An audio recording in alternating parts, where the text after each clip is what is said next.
Mon prono pour cette Coupe du Monde, c'est une victoire de la France. J'espère que ce sera pas l'Argentine. Hello Urbania, je m'appelle Timothée Osterman et je suis l'auteur de ce livre, FC Foot, une bande dessinée dont vous êtes le ballon, coécrite avec mon ami Olivier Bron. Salut! Et ben du coup, je fais de la BD depuis 10 ans. J'ai commencé chez Fluide Glacial en 2016. J'ai fait pas mal de BD auto-bio, et ça c'était mon visage.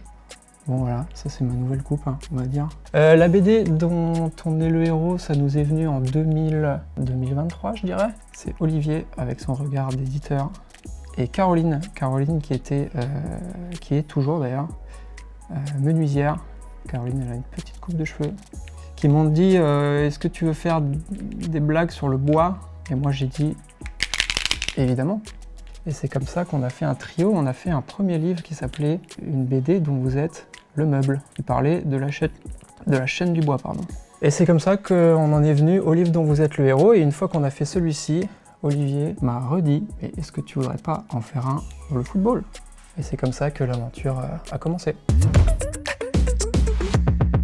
Cette BD, on l'a appelée FC Foot, une BD dont vous êtes le ballon, mais à vrai dire, on a menti, car on joue plutôt un joueur. On commence au Brésil, on est un petit bébé, et on est déposé sur le perron d'un orphelinat.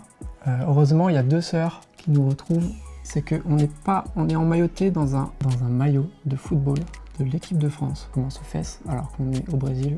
Du coup, notre surnom devient Plitini, parce qu'on est retrouvé dans ce maillot. Et du coup, son rêve à Plitini, c'est de suivre les traces de son maillot, on va dire, dans lequel il est né, et d'aller jouer en France.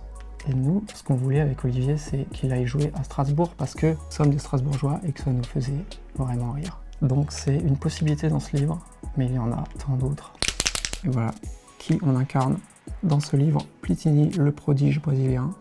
Au début, on l'a que cadré de dos, parce qu'on voulait pas trop dévoiler qui on était, si on était un homme ou une femme, parce qu'il y a potentiellement une carrière de foot féminin aussi qu'on peut faire dans le livre. Du coup, j'avais essayé de faire un personnage un peu androgyne, avec une belle tignasse. Au fur et à mesure du bouquin, il prend un peu de l'épaisseur, quoi. Au début, il a que cette mine un peu bizarre, et après, on peut faire des choses un peu plus folles avec lui. On peut jouer au poker, on peut aller en boîte, on peut faire une fac de philo aussi, c'est un peu plus niche, mais effectivement on peut faire ça. Bref, il y a vraiment plein de choses qu'on peut faire dans ce livre, et on peut même aller à Angoulême, on peut devenir auteur de BD, et quand on devient auteur de BD, on change pas de visage, mais on change radicalement de look. Et dans ce livre, comme on aime bien les choses un peu méta, on peut même devenir l'auteur de notre propre BD, FC Foot. Et on a des trous aussi dans son pull quand on fait de la BD, parce qu'on est quand même tous relativement très mal payés.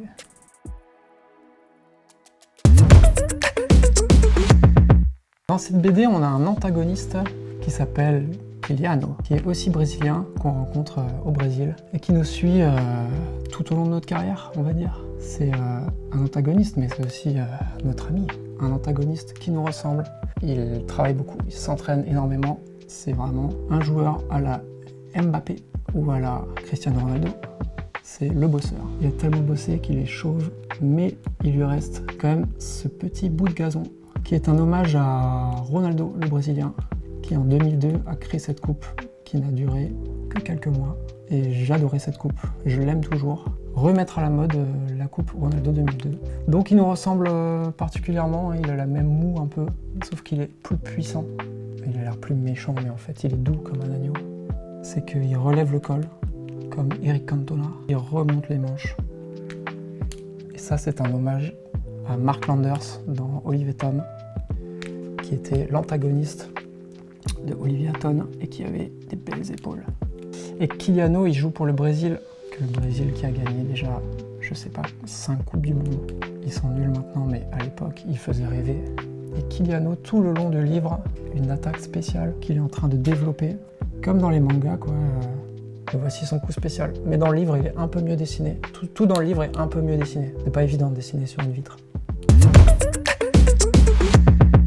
Et on va finir par la légende du football, qu'on a appelée dans le livre Zizoudine. On a changé tous les noms de livres en hommage à ce jeu de foot PES qui inventait comme ils n'avaient pas les licences, ils inventaient des noms à tout le monde. Et ça, Ça nous a fait beaucoup rire et on a décidé de garder ça dans le livre. Il avait quand même une coupe particulière, je crois que ça fait partie des choses aussi qui me le rendent sympathique. Il était très beau, mais il avait quand même une coupe extrême. Et c'est le joueur qu'on adore avec Olivier. Et là, il met un énorme coup de boule. Voilà. Donc ça a causé quand même un rapport très trouble avec l'Italie. Pour moi, maintenant ça va mieux, tout est pardonné. On peut le refaire dans le livre, mais pas en tant que Zizodine, mais en tant que Platini. Parce que le foot, c'est avant tout du storytelling. Et voilà, on l'a perdu, mais c'est pas grave parce qu'on l'a gagné après. Et c'est tout ce qui compte. Je vais faire comme les footballeurs sur les caméras là.